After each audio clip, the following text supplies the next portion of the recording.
नमस्कार दोस्तों।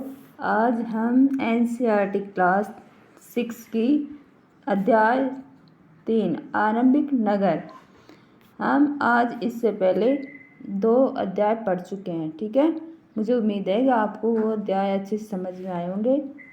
हम उससे आगे अध्याय 3 मतलब चैप्टर 3 हम आज इसके बारे में पढ़ेंगे। ठीक है, तो हम थोड़ा सा इसका इंट्रोडक्शन देख रहे हैं। पुराने भवन का संरक्षण, मतलब ये बच्चों का कुछ सवाल है। मतलब पुराने भवन थे, उसके बारे में कैसे उनको सुरक्षित रखे होंगे, उनको कैसे अपने हिसाब से बनाए होंगे, कैसे खेलते थे, किस तरह से खेलते थे, कैसे उनके घर होते थे। तो ठीक है, हम उन बच्चों के बारे में कुछ उनकी इमेजिनेशन के बारे में पढ़ते हैं। जसपाल और हरप्रीत अपने घर के पास ही गली में क्रिकेट खेल रहे थे। उन्होंने देखा कि कुछ लोग उस खंडहर घर की तारीफ कर रहे थे, जिसे गली के बच्चे भूतहा घर कहा करते थे। एक ने कहा, इसकी वास्तुकला को देखो, क्या आपने कहीं कहीं लकड़ी पर इतनी सुंदर नक्काशी देखी है? दूसरी महिला ने कहा, हमें मंत्री जी को पत्र लिखकर कहना चाहिए कि वह इस खूबसूरत घर को सुरक्षित रखने के लिए इसकी मरम्मत कराने की व्यवस्थित करें। यह सब सुनकर जसपाल और हरप्रीत सोचने लगे कि इस पुराने खंडहर से लोगों का इतना लगाव क्यों हो सकता है। चलो दोस्तों, आगे पढ़ते हैं। हड़प्पा की कहानी। दोस्तों, मैं कुछ हड़प्पा की कहानी, मतलब एक हमारी विश्व की सबसे पुरानी सभ्यता मानी जाती है हड़प्पा की कहानी। मतलब इसके बारे में कुछ इंट्रोडक्शन बताना चाहती हूँ, जिससे आपको ये चैप्टर पढ़ने में आसानी लगे। तो चलो दोस्तों, हड़प्पा की कहानी। इसका सबसे फर्स्ट नाम है सिंधु घाटी की सभ्यता। उसी में से निकला हुआ है हड़प्पा की कहानी। ठीक है, सिंधु घाटी की सभ्यता। ठीक है, ये हड़प्पा सभ्यता भारत की हमारी प्रथम नगरीय सभ्यता थी। क्या थी? नगरीय सभ्यता। ठीक है, इसकी प्रथम नगरीय क्रांति किसने कहा था? गार्डन चाइल्ड ने। मैं ये इसलिए बता रही हूँ कि आपको ये लेसन पढ़ने में आसानी लगे और भी आपको समझने में अच्छा लगे। ठीक है, इसका मतलब ध्यान आकर्षित किसने किया था? सबसे पहले 1826 में चार्ल्स मेसन ने। ठीक है, और इसका सर्वेक्षण विभाग किसको बनाया गया था? 1921 में दयाराम साहनी के महानिदेशक जॉन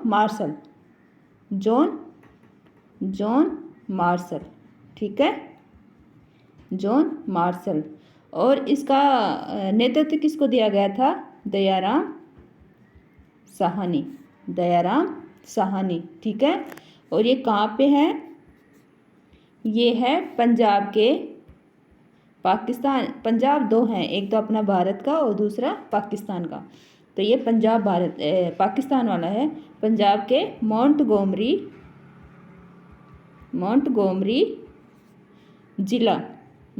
जिला है। उसमें नदी है रावी नदी के तट पे। ठीक है, और इसका उपयुक्त नाम क्यों पड़ा? क्योंकि इस सभ्यता सर्वाधिक उपयुक्त नाम हड़प्पा सभ्यता है, इसलिए इसका उपयुक्त नाम इसी के आधार पे पड़ा हुआ है। और इसको नाम दिया गया सिंधु घाटी किसके द्वारा दिया गया? John Marshall. किसके द्वारा? John Marshall. ठीक है, और सिंधु सभ्यता किसने कहा? इम्पोर्टेंट दोस्तों, इसको सिंधु सभ्यता किसने कहा था? Martin wheeler. किसने दिया था? Martin wheeler. ठीक है, और इसको सबसे बड़ी सभ्यता किसने कहा था? सबसे बड़ी सभ्यता किसने कहा था? आर मुगल ने। किसने कहा था? AMR मुगल ने। ठीक है। और इसको तृतीय कांस्ययुगीन सभ्यता भी कहा जाता है। किसको? हड़प्पा सभ्यता को। किसको कहा जाता है? हड़प्पा सभ्यता को। ठीक है। मुझे लगता है इसको बताने बाद आपको इस चैप्टर को पढ़ने में बहुत आसानी लगेगी। ठीक है। तो चलो दोस्तों पढ़ने की कोशिश करते हैं। हड़प्पा की कहानी। अक्सर पुरानी इमारत अपनी कहानी बताती है। लगभग 150 साल पहले, इसका इन्होंने अलग अलग विद्वानों ने इसका अलग अलग कालक्रम बताया गया है। सबसे ज़्यादा इम्पोर्टेंट बताया गया है जॉन मार्शन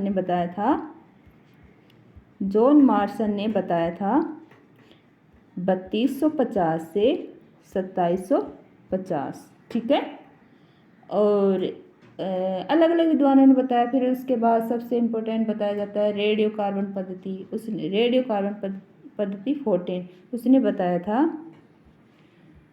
2300 ईसा पूर्व से 1750 ईसा पूर्व। ठीक है। इसीलिए इसको 150 मतलब 150 साल पहले, जब पंजाब में पहले अपने अभी पढ़े तो पंजाब में पहली बार रेलवे लाइनें बिछाई जा रही थी, तो इस काम में जुटे इंजीनियरों को अचानक हड़प्पा पूरा स्थल मिला जो आधुनिक, अभी हमने पढ़ा था, आधुनिक पाकिस्तान में है। उन्हें सोचा कि यह ऐसा खंडर है जहाँ से अच्छी ईंटें मिलेंगी। यह सोचकर वे हड़प्पा के खंडरों से हजारों ईंटें उखाड़ ले गए, जिससे उन्होंने रेलवे लाइनें बिछाई। इससे कई इमारतें पूरी तरह नष्ट हो गई। उसके बाद लगभग 80 साल बाद पुरातत्वविदों ने इस स्थल को ढूंढा और तब पता चला कि यह खंडर उपमहाद्वीप के सबसे पुराने शहरों में से एक है। चूंकि इस नगर की खोज सबसे पहले हुई थी, इसलिए बाद में मिलने वाले इस तरह के सभी पुरास्थलों में जो इमारतें और चीज़ें मिली उन्हें हड़प्पा सभ्यता की इमारतें कहा जाता है। इन शहरों का निर्माण लगभग 4700 साल पहले हुआ था। इम्पोर्टेंट दोस्तों, कितने साल पहले? 4700 साल पहले। ठीक है। प्राय पुरानी इमारतों को तोड़कर उनकी जगह नए भवन बनाए जाते हैं। क्या तुम्हें लगता है कि पुरानी इमारतों को सुरक्षित रखना चाहिए? इधर दे रखा ये नगर आधुनिक पाकिस्तान के पंजाब, जो हमने पहले इंट्रोडक्शन में पढ़ा था, वो अब आपको धीरे धीरे समझ में आने लगेगा। कि इसलिए मैंने आपको इंट्रोडक्शन बताया कि हम थोड़ा सा इसके बारे में अलग से पढ़ लेते हैं, जिससे आपको पढ़ने में आसानी लगे। पाकिस्तान के पंजाब और सिंध प्रांत, भारत के गुजरात, राजस्थान के हरियाणा, पंजाब प्रांतों में मिले इन सभी स्थलों से पुरातत्वविदों को अनोखी वस्तुएं मिली हैं, जैसे मिट्टी के लाल बर्तन जिन पर काले रंग के चित्र बने थे, पत्थर के बाट, मुहरे, मनके, तांबे के उपकरण और पत्थर के लंबे बेल्ट आदि। इन नगरों की विशेषताएं क्या थी? मतलब इन नगरों की ऐसी क्या विशेषताएं थी जो आज हमें इतिहास के रूप में पढ़ने को मिलता है। इन नगरों में से कई को 2 या उससे ज़्यादा हिस्सों में विभाजित किया गया था। प्राय पश्चिमी भाग छोटा था। मतलब पश्चिमी भाग कैसा था? पश्चिमी भाग छोटा था लेकिन ऊंचाई पर बना हुआ था। मतलब जो पश्चिमी भाग था जो छोटा था लेकिन ऊंचाई पर बना था। और पूर्वी हिस्सा था बड़ा था। मतलब पूर्वी हिस्सा कैसा था? बड़ा था। लेकिन यह निचले इलाके, जो छोटा था वो तो ऊंचाई पे था और जो बड़ा था वो निचले इलाके में। ऊंचाई वाले भाग को पुरातत्वविदों ने नगर दुर्ग कहा। निचले हिस्से को निचला नगर कहा। दोनों हिस्सों की चारदीवारियां पक्की ईंटों की बनाई हुई थी। किससे बनाई हुई थी?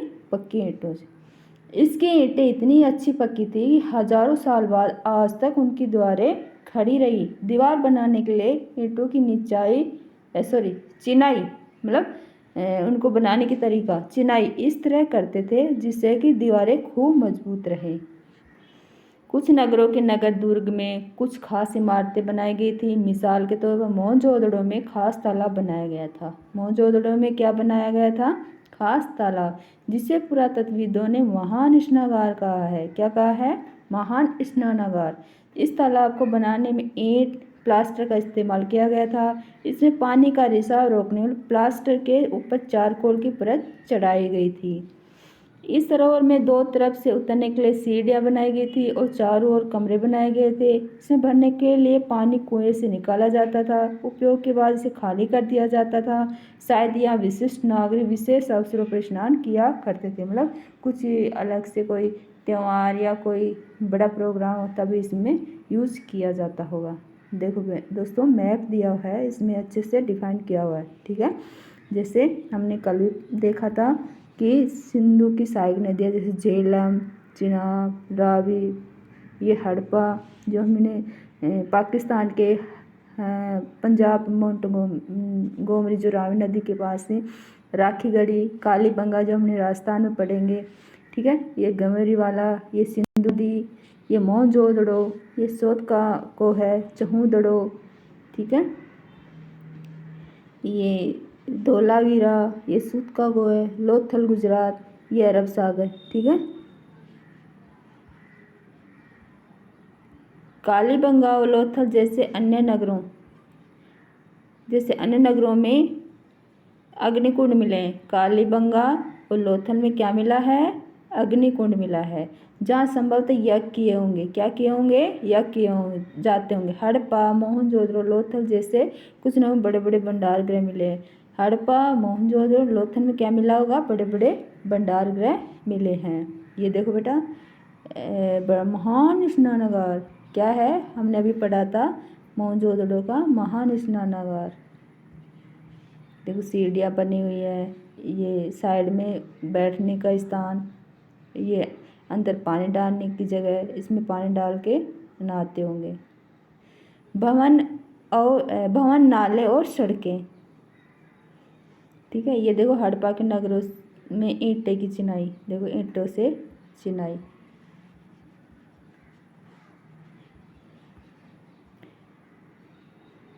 इन नगरों के घर आमतौर पर एक या दो मंजिले होते हैं। कितने मंजिले? एक या दो मंजिले।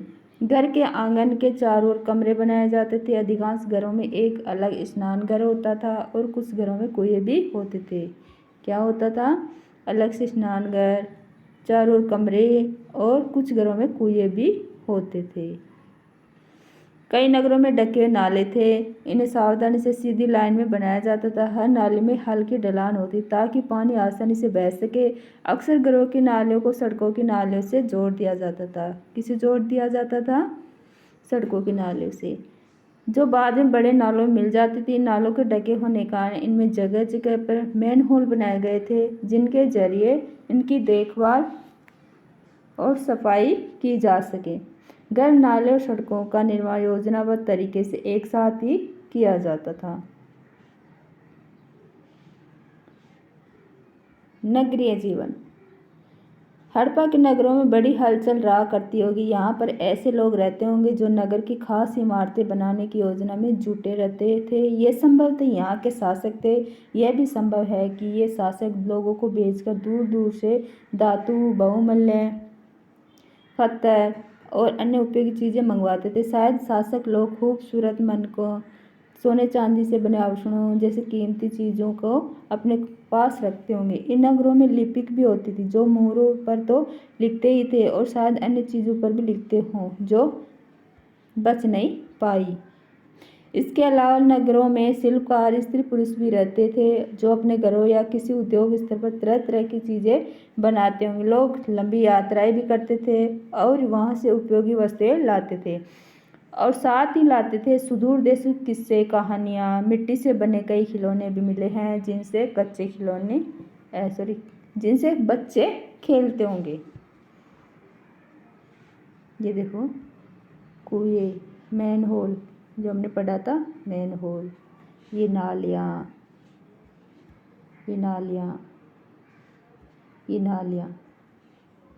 ठीक है। ये मैन होल,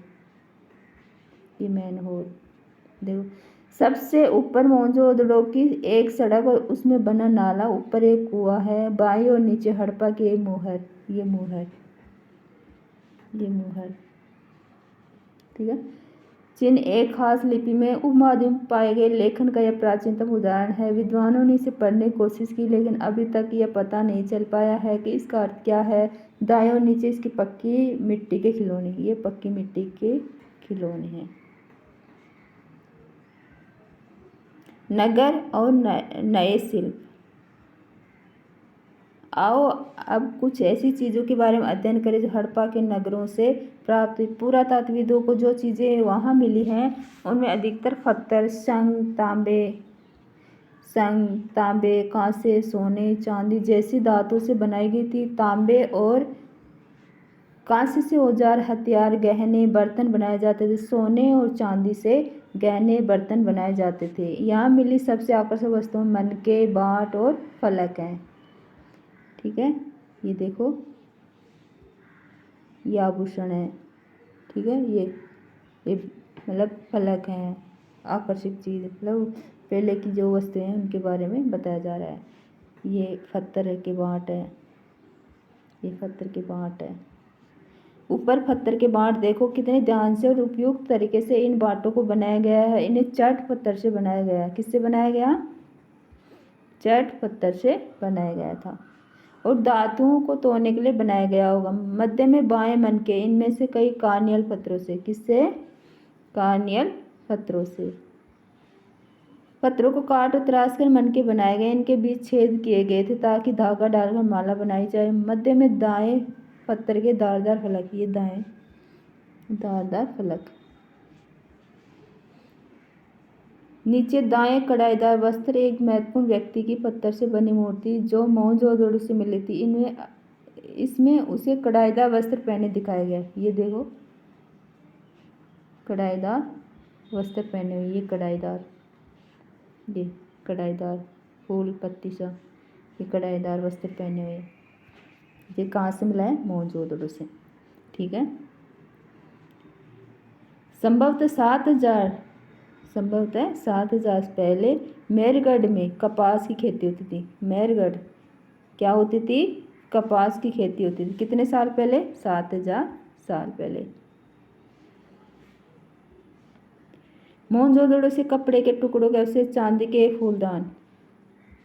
मोहनजोदड़ो से कपड़े के टुकड़ों के अवशेष, चांदी के फूलदान के ढक्कन तथा कुछ अन्य तांबे की वस्तुएं से चिपके हुए मिले हैं। पक्की मिट्टी तथा फेंस से बनी तकलियां सूत कताई का संकेत देती हैं। इनमें से अधिकांश वस्तुओं का निर्माण विशेषज्ञों ने किया था। विशेषज्ञ उसे कहते हैं जो किसी खास चीज़ को बनाने के लिए खास प्रशिक्षण लेता है, जैसे पत्थर तराशना, मनके चमकाना या फिर मोहरों पर पच्चीकारी करना आदि। मूर्ति का चेहरा कितने आकर्षक ढंग से बनाया गया है, उसकी दाढ़ी कितनी अच्छी है। इस तरह अभी हमने देखा था ये दाढ़ी, ठीक है, कितना आकर्षक बनाया हुआ है।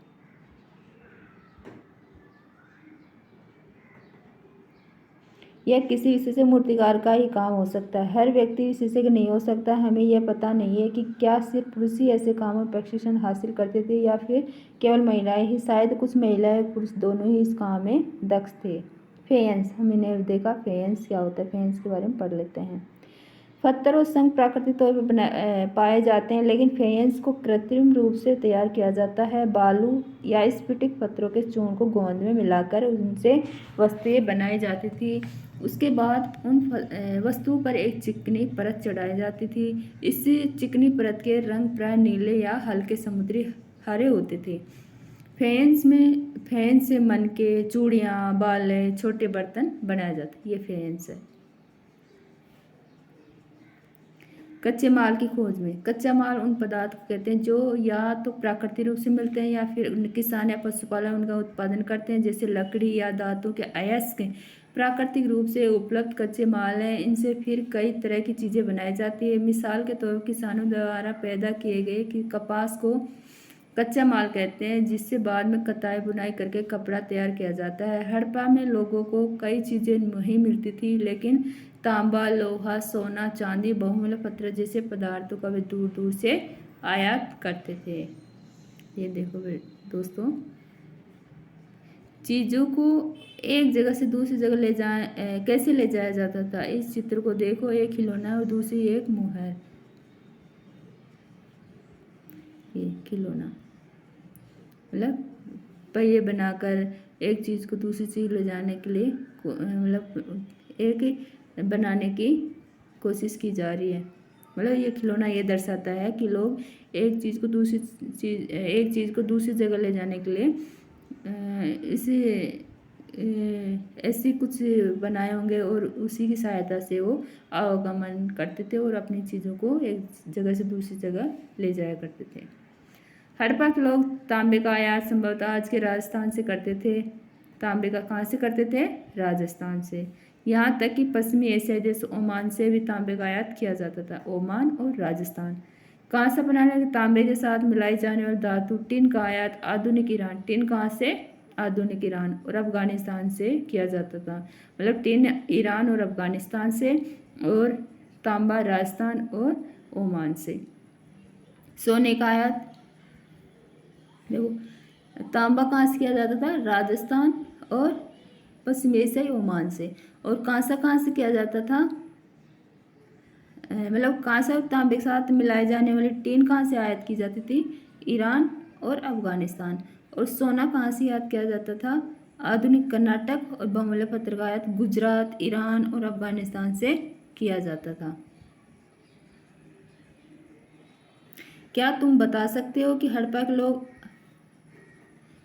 के लोग यातायात के लिए किन साधनों का प्रयोग करते हैं? पिछले अध्याय में तुमको पहिए वाले कहानी की जानकारी दी गई है।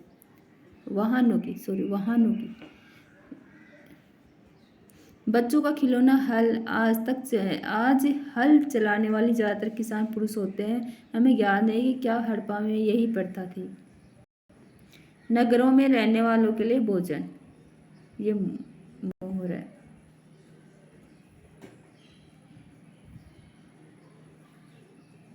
नगरों में रहने वालों के लिए भोजन। लोग नगरों के अलावा गांवों में भी रहते थे। वे अनाज उगाते थे, जानवर पालते थे। किसान और चरवाहे के शहरों में रहने वाले शासकों, लेखकों, दस्तकारों को खाने के सामान देते थे। पौधों के अवशेषों से पता चलता है कि हड़प्पा के लोग गेहूँ, जौ, दालें, मटर, धान, तिल और सरसों उगाते थे। जमीन की जुताई के लिए हल का प्रयोग एक नई बात थी। हड़प्पा काल के हल तो नहीं बच पाए क्योंकि प्राय लकड़ी से बनाए जाते थे, लेकिन हल के आकार खिलौने मिले हैं। इससे इस क्षेत्र में बारिश कम होती है, इसलिए सिंचाई के लिए लोगों ने कुछ तरीके अपनाए होंगे। संभवतः पानी का संचय किया जाता होगा और ज़रूरत पड़ने पर उससे फसलों की सिंचाई की जाती थी। देखो दोस्तों, ये खिलौना, इसके माध्यम से हम अंदाज़ा लगा सकते हैं कि लोग पहले किसान इसका यूज करते होंगे खेती करने के लिए। हड़प्पा के लोग प्राय भैंस, भेड़, बकरियां पालते थे। बस्तियों के आसपास तालाब, चारागाह होते थे, लेकिन सूखे महीनों में मवेशियों के झुंडों को चारा पानी की तलाश में दूर दूर तक ले जाया जाता था। वे बेर जैसे फलों को इकट्ठा करते थे, मछलियां पकड़ते थे, हिरन जैसे जानवरों का शिकार भी करते थे। गुजरात में हड़प्पा कालीन नगर का सूक्ष्म निरीक्षण। कच्छ के इलाके में खादिर बैंत के किनारे धोलावीरा नगर बसा है। क्या बसा हुआ है? खादिर बैंत के किनारे धोलावीरा। वहाँ साफ पानी मिलता था और जमीन उपजाऊ थी। जहाँ हड़प्पा सभ्यता के कई नगर 2 भागों में भागते, वहीं धोलावीरा नगर इम्पोर्टेंट दोस्तों, मतलब ये कहना चाह रहा है कि बाकी तो 2 में थे, लेकिन धोलावीरा एक ऐसा था जहाँ पर नगर 3 भागों में बटा हुआ था। मतलब धोलावीरा ये एक ऐसा नगर था जो 3 भागों में बटा हुआ था। इसके हर हिस्से के चारों पत्थर की ऊंची ऊंची दीवारें बनाई गई थी। इसके अंदर जाने के लिए बड़े बड़े प्रवेश द्वार थे। इस नगर में एक खुला मैदान भी था जहाँ सार्वजनिक कार्यक्रम आयोजित किए जाते थे। यहाँ मिले कुछ अवशेष हड़प्पा लिखे हुए बड़े बड़े अक्षरों पत्थरों में खुदा पाया गया। इन अभिलेखों को संभवतः लकड़ी में जड़ा गया था। यह एक अनोखा अवशेष है क्योंकि आमतौर पर हड़प्पा के लेख मोहरों जैसी छोटी वस्तुओं में पाए जाते थे। मतलब ये क्या कहना चाह रहा है कि बाकी तो पत्थरों में खुदा मिला, लेकिन यह एक ऐसा अभिलेख मिला है जिसमें लकड़ी में जड़ा हुआ मिला है। ठीक है, जो अनोखा अवशेष है।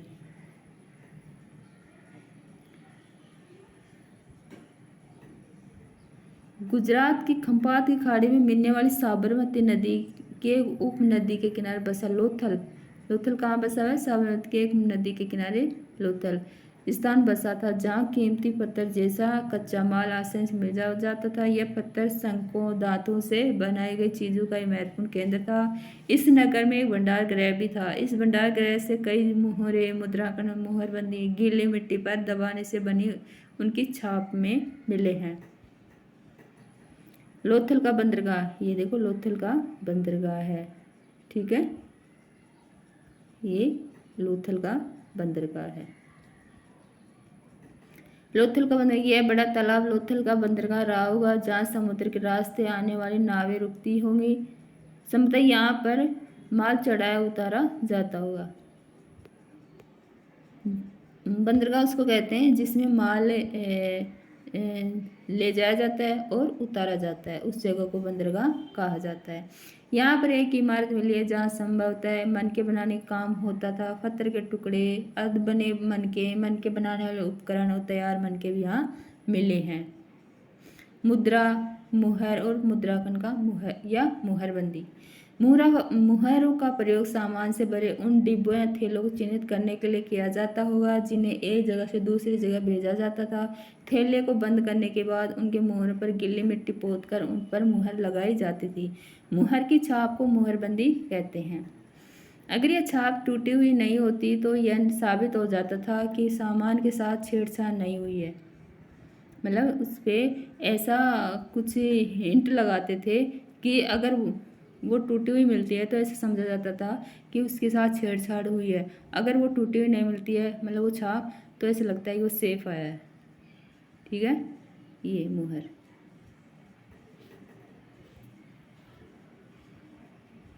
सभ्यता के अंत का रहस्य।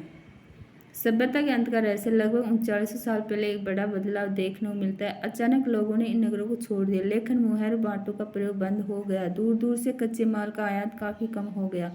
मोहनजोदड़ो में सड़कों पर कचरे के ढेर बनने लगे। जल निकास प्रणाली नष्ट हो गई और सड़कों पर ही झुग्गी नुमा घर बनाने लग गए, मतलब बनाए जाने लगे।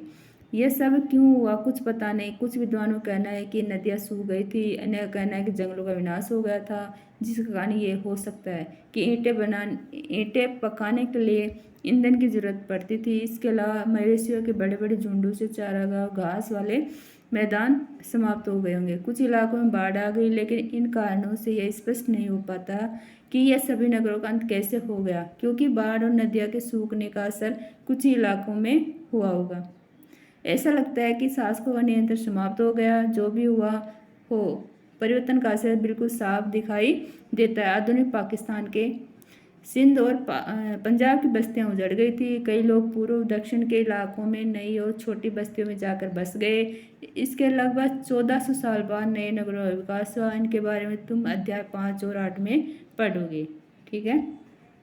ये कुछ दे रखा है दोस्तों, चलो इसको पढ़ लेते हैं, ठीक है। अपने एटलस में मिस्र ढूंढो। नील नदी के आसपास वाले इलाकों को छोड़ मिस्र का अधिकांश भाग रेगिस्तान है। लगभग 5000 साल पहले मिस्र में शासन करने वाले राजाओं ने सोना, चांदी, हाथीदार, लकड़ी और हीरे जवाहरात लाने के लिए अपनी सेनाएं दूर दूर तक भेजी। इन्होंने बड़े बड़े मकबरे बनाए जिन्हें पिरामिड के नाम से जाना जाता है। राजाओं के मरने पर उनके शवों को इन्हीं पिरामिड में दफनाकर सुरक्षित रखा जाता था। इन शवों को मम्मी कहा जाता था। क्या कहा जाता था? मम्मी। इनके शवों के साथ और भी अनेक चीजें दफनाई जाती थी। इनमें खाद्यान्न, पेय, वस्त्र, गहने, बर्तन, वाद्य यंत्र, हथियार और जानवर शामिल है। कभी कभी शव के साथ उनके सेवक और सेविकाओं को भी दफना दिया जाता था। दुनिया के इतिहास में शवों को दफनाने की परंपरा को देखते हुए मिस्र में सबसे ज्यादा धन दौलत खर्च किया जाता था। क्या तुम्हें लगता है कि मरने के बाद इन राजाओं को इन चीज़ों की जरूरत पड़ती होगी? ये इमेजिन करवा रहे हैं कि आपके हिसाब से क्या ये सही है या गलत है। चलो दोस्तों, अपना चैप्टर पूरा हो गया है और इसके उपयोगी शब्द नगर, नगरदोह, शासक, लिपि, मुहर, शिल्पकार, धातु विशेषज्ञ, कच्चा माल, हल और सिंचाई हमने ये अपने चैप्टर में देखे थे। कुछ महत्वपूर्ण तिथियाँ ये हमने चैप्टर में देखे थे, ये रिवाइज हो जाएगी, दोबारा से देख लेते हैं। मेरगढ़ में कपास की खेती कब हुई थी? 7000 साल पहले। नगरों का आरंभ लगभग 4700 साल पहले। कपास 7000। नगरों का आरंभ 4700 साल पहले। हड़प्पा के नगरों का अंत की शुरुआत लगभग 3900 साल पहले। अन्य नगरों का विकास लगभग 2500 साल पहले, मतलब 2500 साल पहले। चलो दोस्तों, अपना चैप्टर कंप्लीट हुआ। हम क्वेश्चन आंसर भी देख लेते हैं, ठीक है। चलो दोस्तों, अपना पहला क्वेश्चन है, आओ याद करें। उसका पहला क्वेश्चन है, पुरातत्वविदों को कैसे ज्ञात हुआ कि हड़प्पा सभ्यता के दौरान कपड़े का उपयोग होता था? तो आप बता सकते हो। चलो दोस्तों, बताने की कोशिश करते हैं कि पुरातत्वविदों को कैसे ज्ञात हुआ कि हड़प्पा सभ्यता के दौरान कपड़े का उपयोग होता था। पुरातत्वविदों को मोहनजोदड़ो से कपड़े के टुकड़ों के अवशेष, चांदी के एक फूलदान, हमने पढ़ा था ना चैप्टर में कि एक चांदी के अवशेष, एक फूलदान के ढक्कन तथा कुछ कहाँ से मिला था? मोहनजोदड़ो से, तथा कुछ अन्य तांबे की वस्तुओं के से चिपके मिले हैं। पक्की मिट्टी तथा फेन से बनी तकलियाँ भी मिली हैं जो सूत कताई का संकेत देती हैं, तथा मोहनजोदड़ो से एक कढ़ाईदार वस्त्र पहने व्यक्ति, मतलब वो मूर्ति हमने देखा था, दाढ़ी और कढ़ाईदार वस्त्र की मूर्ति मिली है, जिससे पुरातत्वविदों ज्ञात हुआ कि हड़प्पा सभ्यता के दौरान कपड़े का उपयोग होता था। मतलब हम उस चैप्टर में पढ़ा था कि एक मोहनजोदड़ो से कपड़े के टुकड़े कैसे चांदी के फूलदान में ढक्कन और कुछ अन्य तांबे वस्त्र चिपके मिले हैं। दूसरा और तकलियों वाला उदाहरण मिला था, एक मोहनजोदड़ो से कढ़ाईदार वस्त्र वाले व्यक्ति की मूर्ति मिली थी, ठीक है।